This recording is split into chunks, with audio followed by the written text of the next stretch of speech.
안녕하세요. 8월 6일 큐티입니다. 오늘은 이사야서 18장 1절부터 19장 15절까지 말씀을 중심으로 묵상하게 됩니다. 우리가 보통 큰 강을 끼고 있는 도시, 우리 한강처럼 이렇게 좋은 강을 끼고 있는 이런 도시들은 보통 국제적으로 큰 도시가 되고 또 자랑스러운 문화유산을 많이 갖는 경우들이 있지요. 실제로 이런 농사가 잘 되고 또 무역이 잘 되고 시장이 활발하며 사람들이 살아가기에 정말 좋은 곳이기도 합니다. 그런데 이 강에 만약에 가뭄이 들어서 강물이 정말 바짝 말라버린다면 어떤 일이 벌어질까요? 오늘 우리는 18장에서 구스, 19장에서 애굽 두 개의 나라를 다루게 되는데요. 정말 이들은 이런 풍부한 강과 자신들이 의지하던 이런 문명이 있었는데, 그러나 이 강물이 말라버릴 때 정말 여호와께서 이들을 이제 심판에 이끄실 때 이들은 어찌 될 것인가, 정말 그들이 의지했던 그런 풍요로움이 그들에게 힘이 될 것인가, 이것을 다루고 있습니다. 오늘 18장에서는 이제 이집트보다 더 남쪽에 있었던 나라, 강대했던 나라 구스를 다루고 있습니다. 오늘날로 치면 아프리카 계열이라 할 수 있겠죠. 실제로 이 구스 여인이 또 성경에 등장하기도 하는데요. 무척 강한 나라였습니다. 그들은 갈대 배를 물에 띄우고 또 사절을 보내면서 열방의 정세를 이렇게 읽고 그에 따라 움직이는 아주 강력한 나라였다고 전해집니다. 그러면서 그들은 자신들의 역사, 자신들의 이런 운명을 스스로 개척해 나간다고 하는 그런 마음도 있었겠지요. 그런데 오늘 하나님 말씀에서 보면 세상의 3절 말씀, 18장 3절입니다. 세상의 모든 거민, 지상에 사는 너희여, 산들 위에 기치를 세우거든 너희는 보고 나팔을 불거든 너희는 들을지니라. 여호와 하나님께서 이제 이들을 향하여서 경고의 말씀, 심판의 말씀을 주십니다. 백성들이 해야 될 유일한 반응은 그 말씀을 듣고 사실은 회개하고 돌아오는 것이지요. 나는 이러다가 죽을 거요 라고 하는 이런 반응은 정말 옳지 않습니다. 그리고 이들에게 합당치 않죠. 그리고 하나님께서는 이들에게 4절 말씀에 보니 내가 나의 처소에서 조용히 감찰함이 쬐이는 일광 같고 가을도의 운무 같도다 말씀하십니다. 하나님께서는 이 모든 그들의 범죄와 죄악을 그리고 잘못된 관행들을 하나님께서 보시면서 이것을 참으시고 조용히 보시면서 이것을 기다리신다는 것입니다. 하나님께서 정말 세상의 온갖 신들처럼 떠들썩하게 뭔가를 이렇게 시끌벅적하게 일을 진행하시는 것이 아니라 정말 하나님께서 기다리시고 인내하시다가 하나님의 때가 되면 그 모든 것을 심판하시게 되는데요. 하나님께서는 이런 심판을 쭉 이렇게 하시다가 그러나 하나님께서 이제 만군의 여호와 하나님이심을 드러내는 하나님께서 7절 말씀에 보면 온전히 하나님의 하나님이 되심을 드러내셔서 결국 열방이 시온의 하나님께로 돌아오게 하는 그 위대하신 일을 일으키실 것을 말씀하십니다. 참 구스라고 하는 우리에게는 낯선 나라이지만 그러나 하나님께서는 이 나라도 심판하실 것이며 회개하고 돌이킬 것을 말씀하셨는데요. 이제 19장에서는 우리에게 좀 더 익숙한 나라 애굽, 이집트를 다루고 있습니다. 1절 말씀해 보니 애굽에 관한 경고라. 보라, 여호와께서 빠른 구름을 타고 애굽에 임하시리니 애굽의 우상들이 그 앞에서 떨겠고 애굽인의 마음이 그 속에서 녹으리로다. 아멘. 여호와 하나님께서 그들을 심판하기로 결정하시게 될 때 이 애굽은 결국 자신이 아무리 강해 보여도 아무리 대단해 보여도 결국 하나님 앞에서 심판을 받는 존재일 수밖에 없는데요. 그들은 사실 오랜 문명을 가졌죠.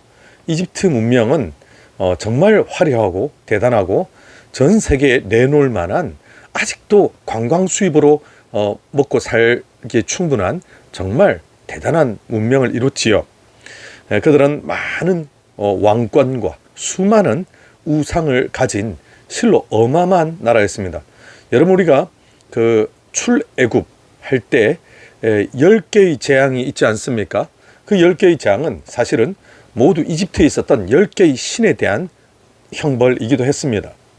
곧 그들은 너무 강하다고, 너무 대단하다고 스스로 자신들의 그 힘을 과시하고 또 의지하고 이러면서 결국 하나님께서 하나님 되심을 인정하지 않다가 패망하게 되는 경우인데요. 약하지 않아서 무너지는 것이 아니라 너무 스스로 강한 척하며 여호와 하나님 앞에 무릎 꿇지 않기 때문에 결국 망하게 되는 것입니다. 하나님 앞에서는 오래된 우상, 강해 보이는 그 모든 교만이 다 한 방에 이제 심판을 받게 된다는 것이죠. 결국 2절에서부터 4절까지 말씀을 보면 여호와 하나님께서 애굽인을 격동하여 애굽인을 치리니, 결국 하나님께서 악인을 심판하시는 방식은 이의제의, 곧 여기서 원래 이의제의라는 말은 그 오랑캐로 하여금 또 오랑캐를 치게 하는, 이것을 원래 그렇게 부르지 않습니까? 근데 애굽인이 애굽인을 치게 하는, 적군이 적군을 치게 하는 방식으로 그들이 각기 형제를 치며 각기 이웃을 칠 것이요 성읍이 성읍을 치며 나라가 나라를 칠 것이며, 결국 하나님께서 그들의 눈을 어둡게 하시고 그들의 판단력을 흐리게 하시고 그들을 잔인한 스스로 내부의 분열과 파멸로 그들이 망가지게 된다는 것입니다. 하나님께서는 이처럼 자기 자신을 의지하고 우상을 의지하고 자기 신들을 의지했던 그들의 생명의 젖줄인, 우리 6절 말씀에 5절부터 보니까 강이 잦아서 마르겠고 강들에서는 악취가 나겠고 애굽의 강물은 줄어들고 마름으로 갈대와 부들이 시들겠으며, 7절에도 이제 8절에서도 계속 나일강 이야기가 나오죠. 나일강에 그 물이 피로 변한 사건이 실제 그 10개의 재앙 가운데도 제일 첫 번째였지 않습니까? 나일강은 그들에게 생명을 상징하는 생명의 여신과 관련이 있는 그 아주 생명의 젖줄이라 불리던 이집트의 가장 신성한 강이었지요. 결국 그것도 그들에게는 생명의 여신을 상징하는 것이었는데요. 하나님께서는 그들이 의지하였던 이 놀라운 강, 그들의 문명의 기초가 됐던 이 강, 모든 사람들이 두려워하며 부러워하며 가장 이 풍요의 상징이었던 이 강을 하나님께서 마르게 하시며 악취가 나게 하시며 모든 이 먹고 살 수 있는 길을 막아버리겠다고 하시는 것입니다. 그래서 하나님께서 흔드시면 애굽에 이 당연하게 여겨졌던 어마어마한 이 풍요로움과 부요함, 생명이 다 결국 그들은 심판을 받아 모두 이렇게 말라버리고 악취가 나게 되는 것이죠. 그래서 어떻게 이 심판을 면해볼까? 지혜롭다는 사람들, 11절부터 이제 15절까지 쭉 나오는데요. 그들의 소환의 방백, 또 바로의 가장 지혜로운 모사, 이런 대단하다 싶은 사람들, 뛰어나다 싶은 사람들이 나와서 오늘날 치면 인터넷 방송을 막 하면서 이 길로 가라, 저 길로 가라, 아마 말이 많이 있었겠지요.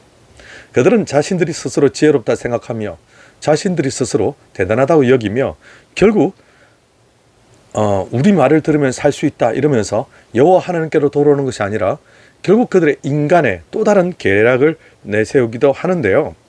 결국 하나님 없는 지혜, 하나님을 빼고 찾아보는 어떤 대안이라는 것이 결국 알고 보니까 모두 헛된 도움이 됩니다. 우상은 아무 도움이 되지 못하고 그들의 섬기던 신이 결국은 심판의 대상인 거지 그들을 구원해 줄 수 있는 그런 능력이 없다 하는 것입니다. 결국 참된 생수, 참된 물은 우리 주 예수 그리스도시지요. 오늘 우리는 예수 그리스도 앞에 나와야 참된 생수를 얻으며 참된 생명을 얻게 된다는 것을 알게 됩니다. 그리스도 십자가 부활을 우리가 붙들지 않고서 인간적인 힘과 인간적인 방법을 가지고 열심히 하다 보면 결국에서 더 비참한 결과만 초래하게 되죠. 그래서 우리는 강을 의지하든 세상을 의지하고 내 힘을 의지하면 결국 거기서는 비참한 결과만 있게 된다는 것, 여호와 하나님의 진노를 더욱 산다는 것을 기억하고 여호와 하나님 앞에 겸손하게 돌아오는 저와 여러분 되시기를 바랍니다.